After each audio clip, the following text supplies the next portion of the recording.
ভোটের আগে ছাঁটাই ভারত সঞ্চার নিগম লিমিটেড বা বিএসএনএল এর দুর্গাপুর ডিভিশনের প্রায় 25 জন অস্থায়ী কর্মী। গোটা বাংলা জুড়ে ছাঁটাই হওয়া শ্রমিকের সংখ্যা প্রায় 250-র ওপর।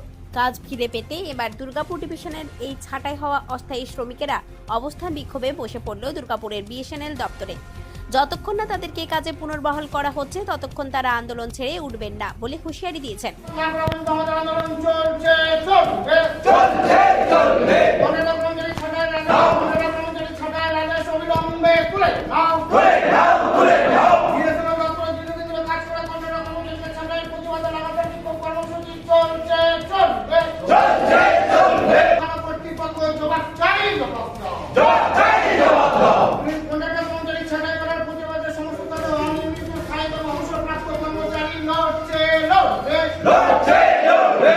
এক তারিখ থেকে বসিয়ে দেওয়া হয়েছে এবং যাদের বয়স আজকে এমন একটা জায়গায় পৌঁছেছে 50, 55, 52, 53, যারা পুরো তাদের যৌবন সময়টা বিএসএনএল এর জন্য কাজ করে গেছে, তাদেরকে আজকে এই বয়সে তাদেরকে আজকে ছাঁটাইয়ের শিকার হতে হচ্ছে।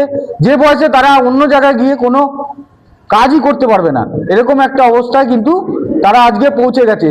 সেই প্রতিবাদে কিন্তু আমরা 1 তারিখ থেকে আমাদের বিএসএনএল এর সমস্ত employee, retired employee, working employee এবং যারা ক্যাজুয়াল এমপ্লয়ি আছে, সবাই কিন্তু তাদের পাশে এসে দাঁড়িয়েছি এবং তাদের জন্য আমরা আজকে 1 তারিখ থেকে টানা অনশন বিক্ষোভ কর্মসূচি আমরা এখানে করছি দুর্গাপুর বিএসএনএল দপ্তরে।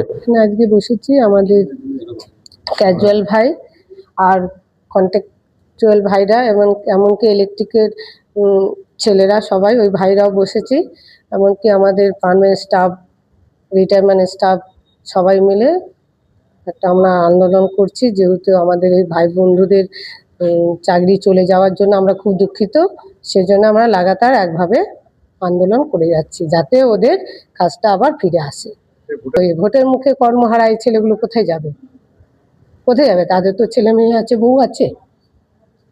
অ্যাকচুয়ালি পুরো পশ্চিম বাংলা সার্কেলে আমাদের ওই যতগুলো ইলেকট্রিক্যাল ছেলে ছিল হঠাৎ অর্ডার করে বললো কাল থেকে 1 তারিখ থেকে তোমাদের কাজ নেই। তার বিরোধ করার জন্য আমরা বিরোধ করে আজকে নাই 1 তারিখ থেকে আমরা আছি। আমরা ওই জিএম এজিএম সবার সঙ্গে কথা বলছি, কেউ দায়িত্ব নিচ্ছে না, সেই জন্য বাধ্য হয়ে আমরা এই আন্দোলনটা করেই যাচ্ছি। যতক্ষণ পর্যন্ত কিছু ঠোস ডিসিশন আসছে না আমরা এটা কন্টিনিউ করব। বললো কি এই ডিপার্টমেন্টের ফাইন্যান্সিয়াল স্থিতি ঠিক নেই। সামনেই ভোট রাজনীতির শিকার নয় তো এই ছাঁটাই হওয়া শ্রমিকেরা? উঠেছে প্রশ্ন। পাশে থাকার বার্তা বিজেপি সাংসদ সৌমিত্র খায়ের। আমি বলতে একটা কথাই বলবো, সমস্ত কর্মীদেরকে পার্মানেন্ট করা উচিত যারা দীর্ঘদিন ধরে কাজ করছে, তাদের রাজ্য সরকার হোক আর কেন্দ্র সরকার হোক। কিন্তু একটা কথাই বলবো যে সবকিছু একটা পারফরমা থাকে, কারণ আমরা পরীক্ষা দিয়ে চাকরিটা পেয়েছিলাম কিনা, আমরা কন্ট্রাকচুয়াল ঢুকেছিলাম, মানে কন্ট্রাকচুয়াল কতদিন করছি, সবারই হওয়া উচিত। আমারও দাবি থাকবে যে তাদের চাকরি সবার হোক। বিজেপির শ্রম নীতিকেই এর জন্য দায়ী করেছেন রাজ্যের প্রাক্তন মন্ত্রী দুর্গাপুর পূর্বের তৃণমূল প্রার্থী প্রদীপ মজুমদার। এর থেকে তো দূরস্থ, ওরা ক্রমশ মানুষদের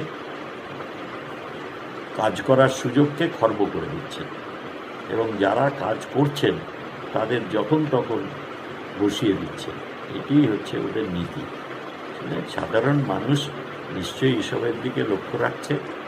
এই রেল বেচে দেওয়া, প্লেন বেচে দেওয়া, রেলওয়ে স্টেশন, এয়ারপোর্ট বেচে দেওয়া, শিল্প বেচে দেওয়া, এই দল বিজেপি দলের সব কুকীর্তি মানুষ উপলব্ধি করছে এবং এর প্রতিফলন ভোটের মেশিনে নিশ্চয়ই